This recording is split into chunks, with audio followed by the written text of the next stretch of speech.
Atam jirtu ijoollee Oromoo saba Oromoo har'a nagaa akkasii nagaa gaarii qabdanii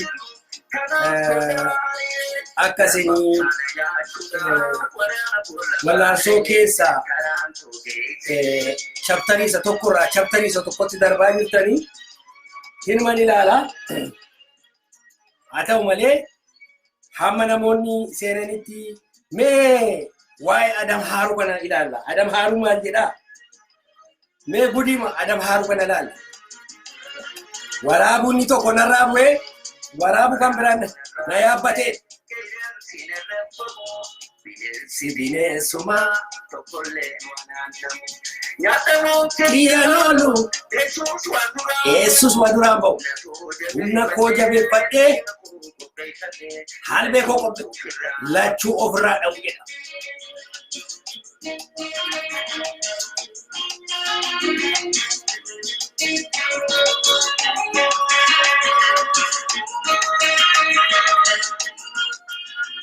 Hamma hundumtuu seenanitti mee Adam Haaruu kana dhaggeeffadhaa ilmaan Oromoo.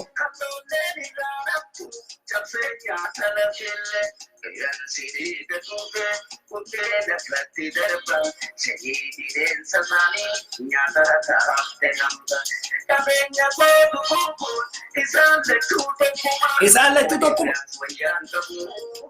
Si bineensuma waan haasuu namaaf hin qaban. Bineensi bineensuma.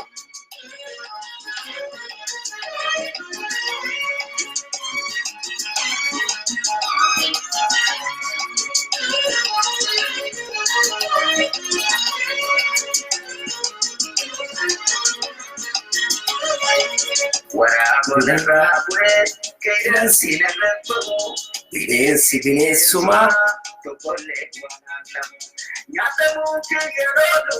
Yesus waa jalaan ba'u.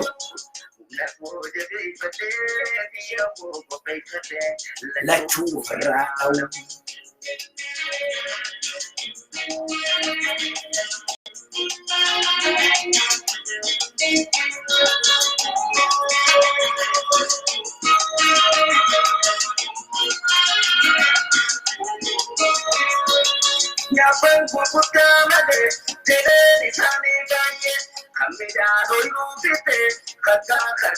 Share godha ilmaan Oromoo.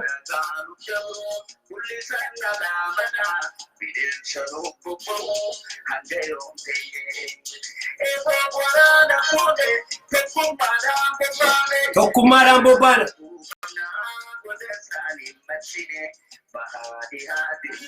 Bahaadhiyaa dirmannee.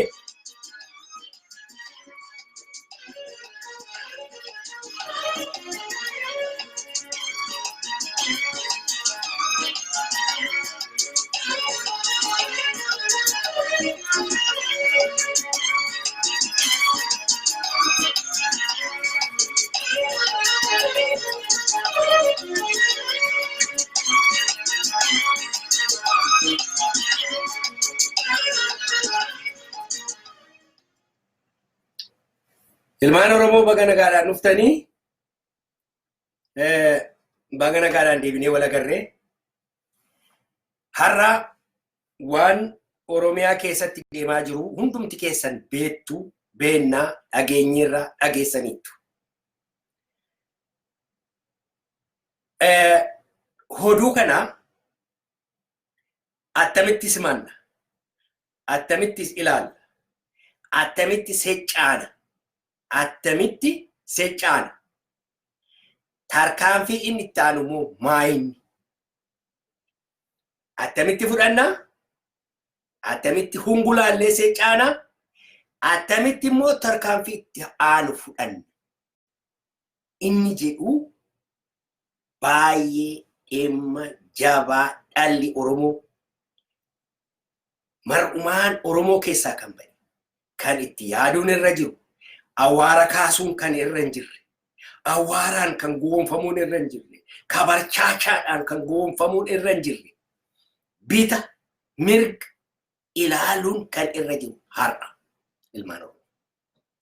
hoduu afan faajjii asiifachi fiigu samii kana keessa balali Oromoo gowwoomsuudhaaf Oromoo garaarraa ceesisuudhaaf iyya kabarchaachaa dibbee rukutamu kana hunduma isaa teenyee ilaallee seecca'uu qabna.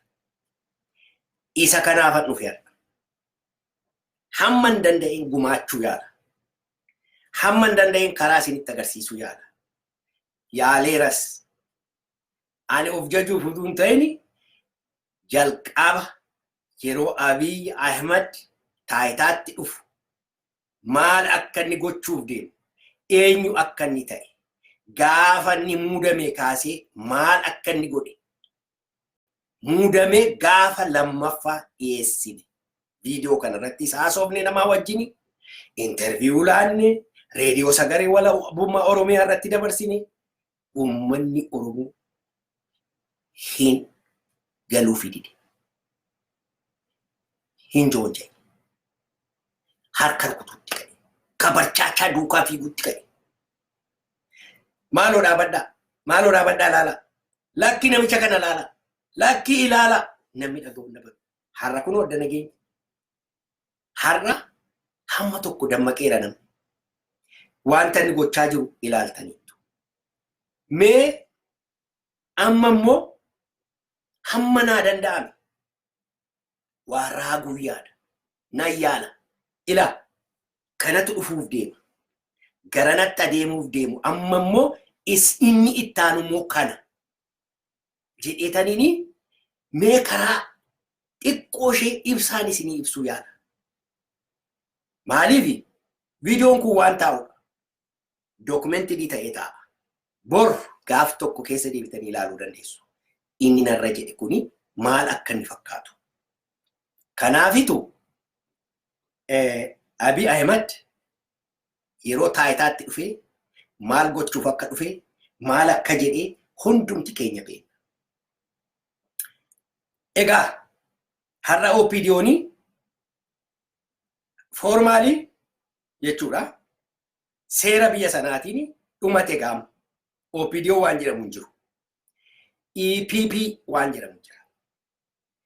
EPP'n kuni maaliin kombinashinii maaliiti? EPP'n kuni maaltu walitti nam'e? Marqaa maaliiti? Bukoo maaliiti? Kana keessa kan jiran eenyu fa'i? Yoo jenne EPP keessa kan jiran Isappaa durii, Ihaappaa durii, warra Itoophiyaa leellossu, warra ilmaan nugusaa durii isaan kana amma EPP keessa kan jiru. EPP kana keessa kan jiru kan gorsitooti isaanii baay'een isaanii gorsitoota Mangistuu Hayilamaariyaam warra ture. Kaasaa Kabbadeeti, Daawit Waldagoorgisii, Gooshuu Waldeetii, Fiqire Sillaasee Wagdarrasii, Faasikaa Sidellilii, Shimallis Maazangiyaa warra akkasiiti. Warri kun warra Isappaa jedhamanii Mangistuu Hayilamaariyaamii nama lafarraa dugugsisaa turedha. Dikteetariin wanta inni hojjechuun irra jiru akkamittiin akka inni nama fixuun irra jiru warra East Germany irraa baratanii biyya garaagaraa irraa tireeningii fudhatanii baay'ee iskiilii guddaa qaban Oromoo fixuudhaaf Oromoo duguuguudhaaf iskiilii gugurdaa warra horatanidha jarri kun. Kan biraan immoo Ihaappaa warra Biraanuu Naggaatiin yeroo sana Dedebiit keessaa wayyaaneen ariiti reebdee wayyaaneen ariiti qurshoo guddaa warra wayyaanee irraa qaban. Har'a carraa kana argannee irradhanii wayyaanee irratti warra ilkaan qarataa ture koombineeshinii sana. Koombineeshinii inni tokko immoo OPDO ilmaan nafxanyaa ilmaan eessumaa warra addunyaan itti joore warra siyaasaan harkaa bade warra garatti deemtu wallaalte gamana waceete saba isaaniitti saba isaanii wajjin dhaabannee Oromiyaa ceesifna kan jedhu konfidensiin qaban mar'umaan isaanii keessa sabi isaanii kun hin jiru. Tokkoffaa baay'een isaanii ijoollee eessumaati. Lammata garbummaan kun dhiiga isaanii keessa waan seenee fi konfidensiidhuma sana iyyuu qaban. Confidence umti sun iyyuu himmoona hin ceena waan jedhu mataa isaanii keessa jiru. Warra jaanjoo akkasiitii fi ilmaan Habashaa kanatu walitti dhufeetu amma biyya kana dhuunfatedha. Egaa biyya kana dhuunfatan malee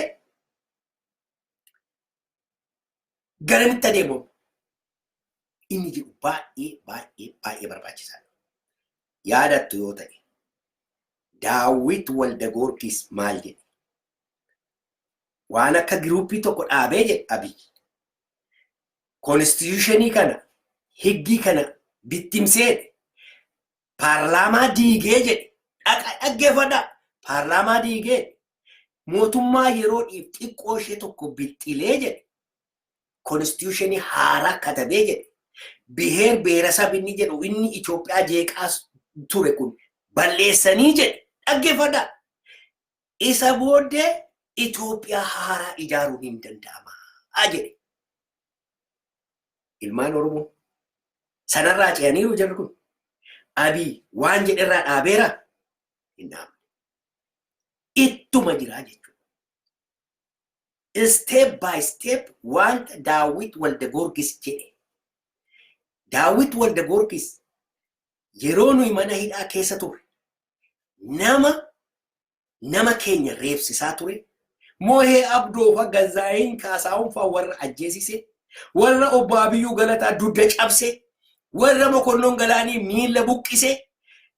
Ashaagireefaa warra uummata keenya akka hin jirretti reebsisaa ture. Ajjeesisaa ture jara kana. Har'a jara kanatu deebi'ee dhaqeetu Abiyyiin gorsaa jira. Maal akka isaan gorsanii ani isinitti himuu barbaadu. Garuu wanti ittaanu maali? Wanti ittaanu tokkoffaa yeroo transferiiti amma. Yeroo EPP'n iddoo fudhatee humna isaa walitti qabatudha. Humna isaa akkamitti walitti qabata? Humna isaa kan inni itti walitti qabatu informationii OPDO'n qabu, kan Sumaaleen qabu, kan Ogadeniin qabu, kan Affaariin qabu, kan Sidaamaan qabu.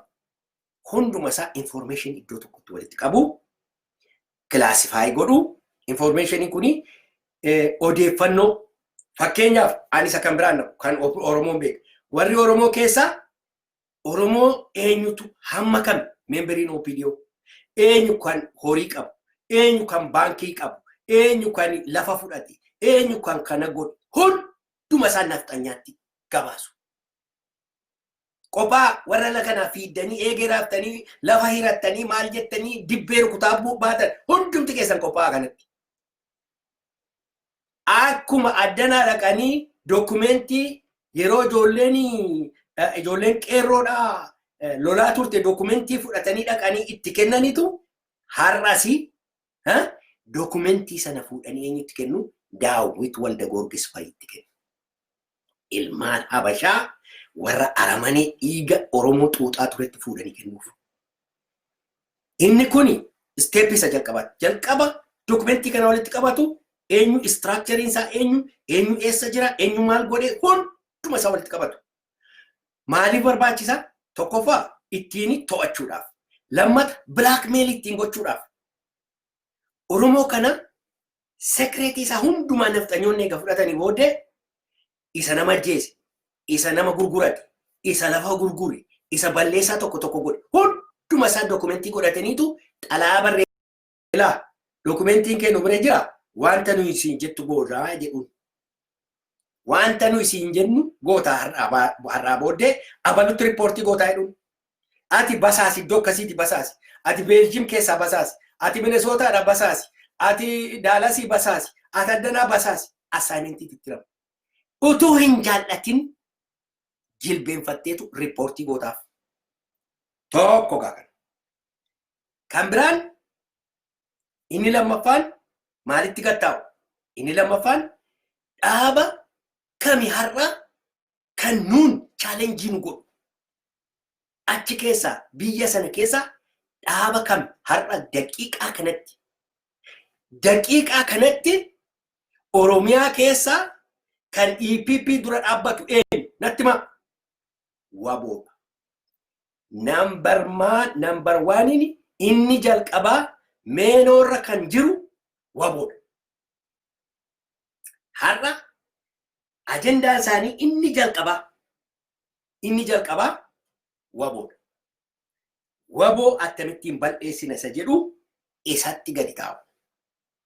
Waboo akkamitti bal'eessina. Ajendaan isaanii har'a diiga yoo ta'e borganama miitingii irra kan jiru waboodha. Jaallattanis jibbitanis hin dhageessu kanammoo. Wabootu ajendaa irra jira. Ajendaan isaanii waboodha.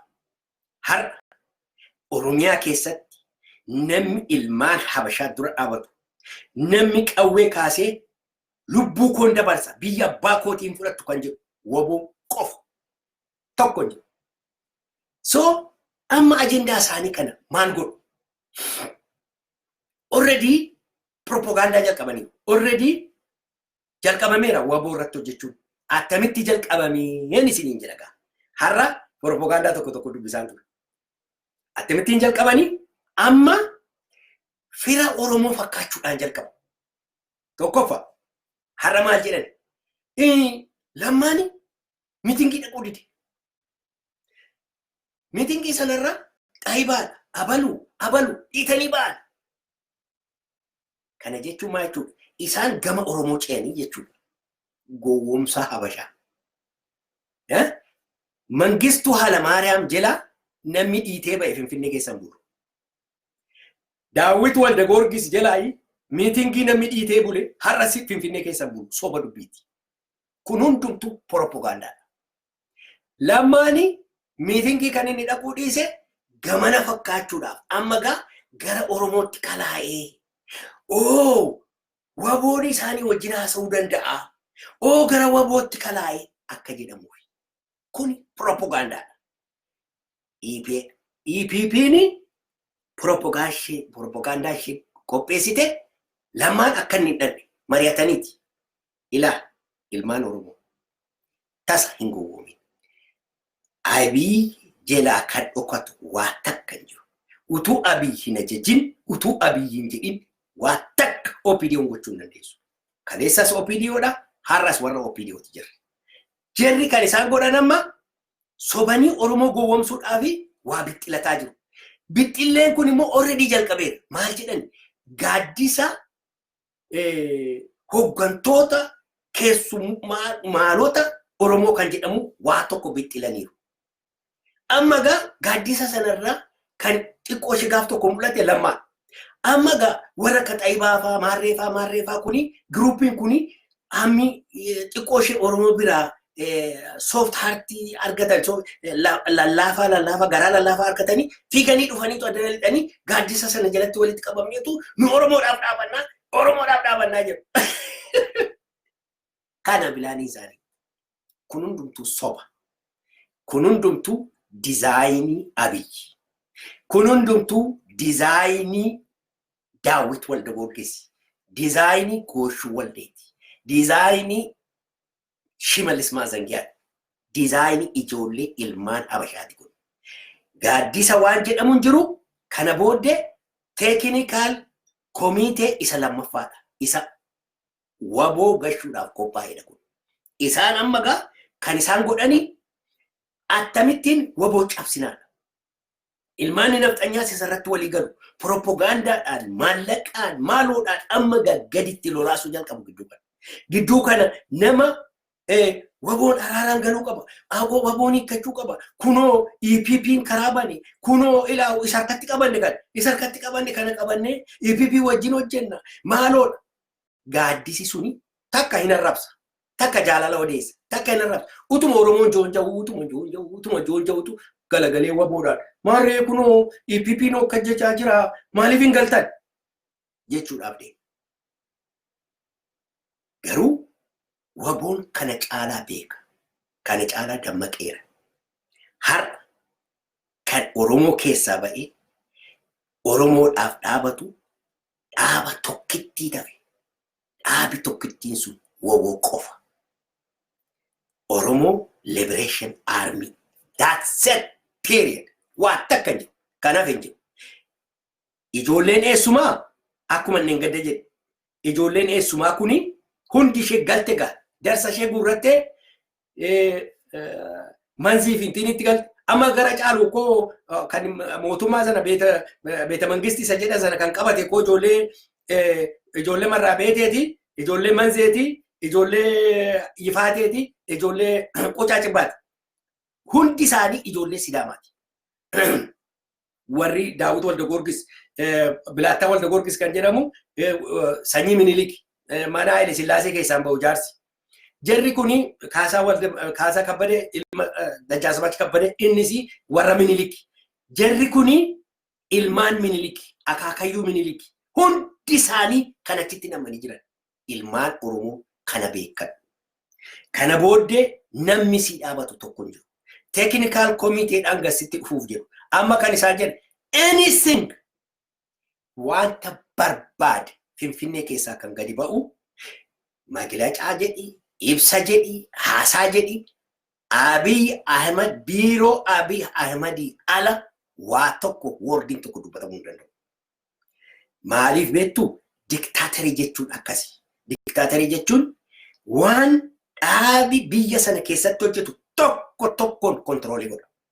Wordii tokko dubbachuu hin danda'anii basaasa isaanii jala yaa'a wanta isaan jedhan duwwaa gochuu qabu wanta isaan jedhan dubbachuu qabu anything Finfinnee keessaa kan gadi ba'u biiroo Abiy Ahmed keessaa gadi ba'a yaa Oromoo dhaggeeffatu.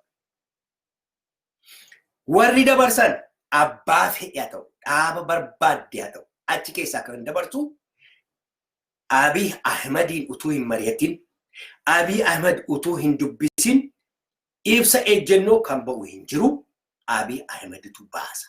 Isatu ayyama. Isaa ala ba'uu hin danda'u.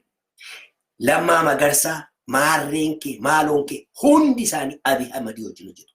Ala kana ammoo already qopheeffatan warra faaggaa fuutu. Warra kaan afa qalaaxii ala kanatti ergatanii romu.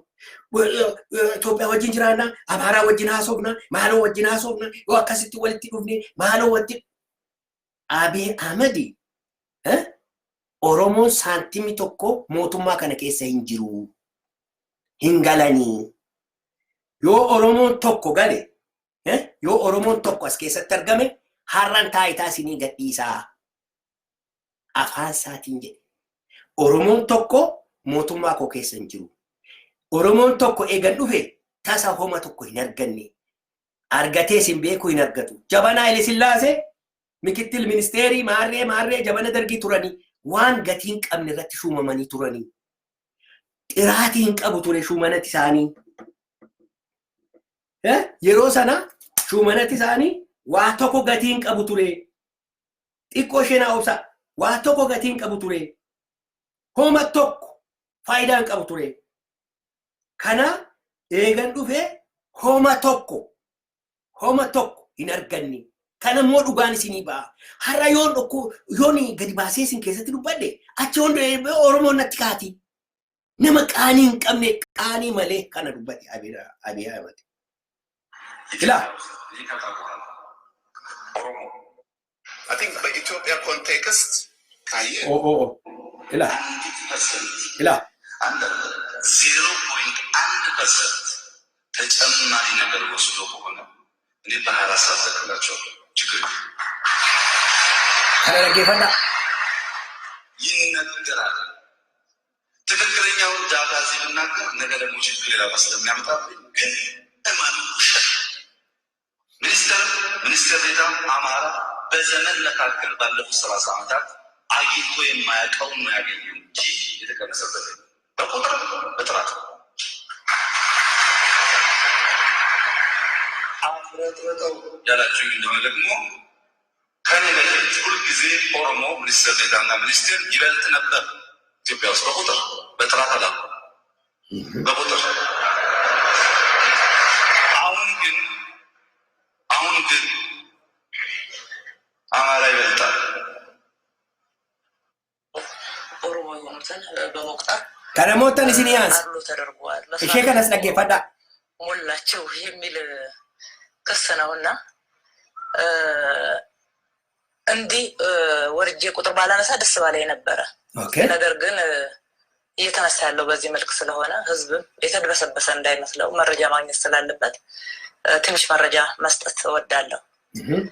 አጠቃላይ በመስሪያ ቤታችን ያለው አመራር ቁጥር እስከ ቡድን አስተባባሪ ያለው ካየን መካከለኛ አመራሩን ጨምረን ከ1000 በላይ ነው። ከዚህ ውስጥ የኦሮሞ ቁጥር 26% ብቻ ነው። 26 እጅ ነው። ተገፋ እየተባለ በተለያየ መንገድ የሚሰራጨው ደግሞ የአማራ ብሔር ነው። ከዚህ ውስጥ የአማራ ብሔር ቁጥር 41 እጅ ነው። የቱ ጋር ነው አድሎ የተደረገው? ዋቀዮ ሲያይብዙ ጊፍቲኮ በሬዱኮ ኢላግኖ ከነጋግኖ ማልቱ ስቲ አጋመከን ማልቱ ስቲ አጋ አማሪ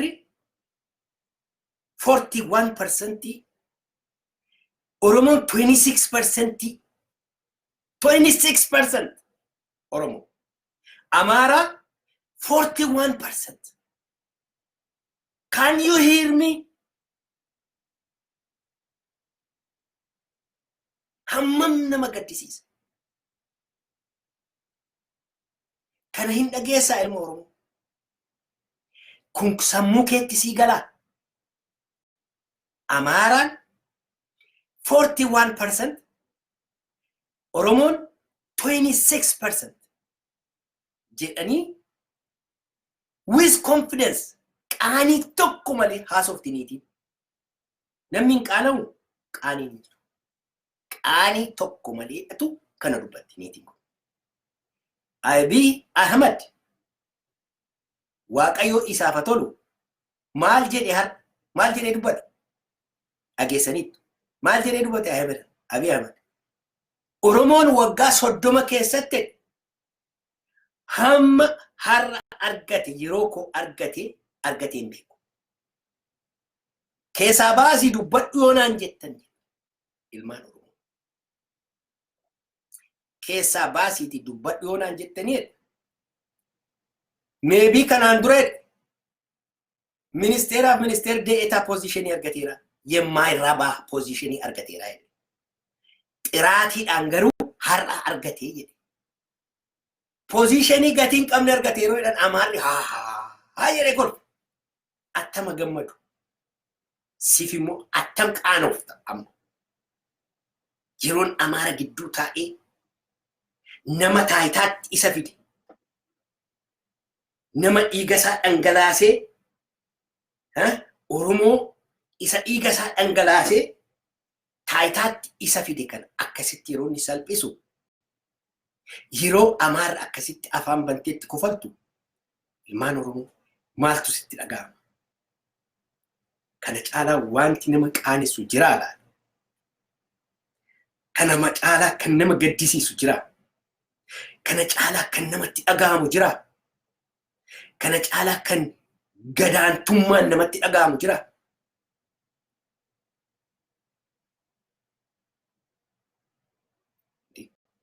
Maali jedhane yoo dhodhose? Maali yoo dhossee godhe hoo? Maal qaba nama keessatti nu salphisuu yoo dhiise? Dhossaadhuma keenya dhossee waan barbaade yoo nu godhe hoo? Maal hamma kana nama tuffachuun?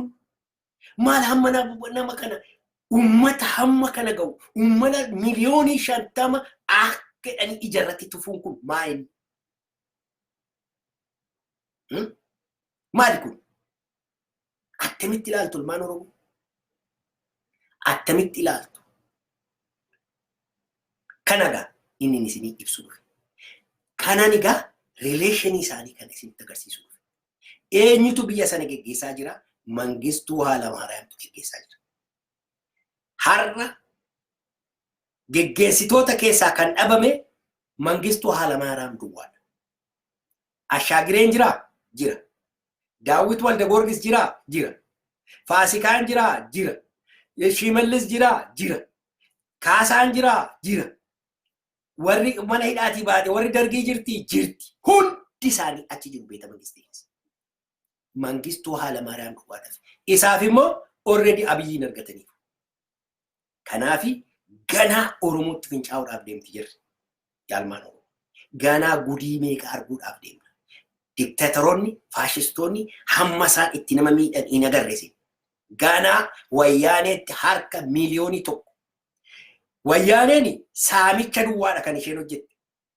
Lakkaas dhugaa dubbachuudhaaf kan nama qalaa ture, nama ajjeesaa ture OPDOdha. Har'a agarre kaa ija keenyaan. Ija keenyaan OPDOon akka isheen nama fixaa ture agarre. Har'a bakkeetti anama kan yaadda'u warra qullaa dhaabatantu jira Finfinnee keessa. Isaantu na gaddisiisaa jira. Amma garamitti goru.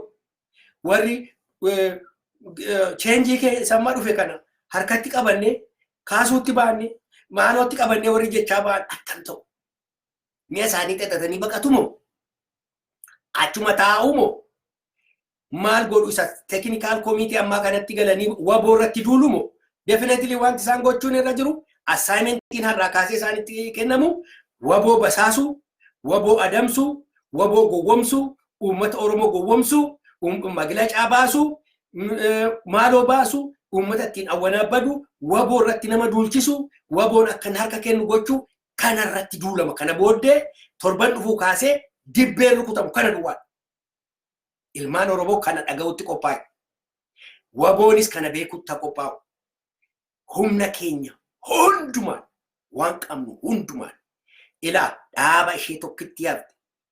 Oromoo Liberation Army tokkitti isheen waafte kanaa wajjin dhaabachuu qabna. Ishee wajjin du'uu qabna. Waan qabnu hundumaan bukkee dhaabachuu qabna. Itti rarra'uu qabna. Ciniinuu qabna jalaa hafuun nurra jiru.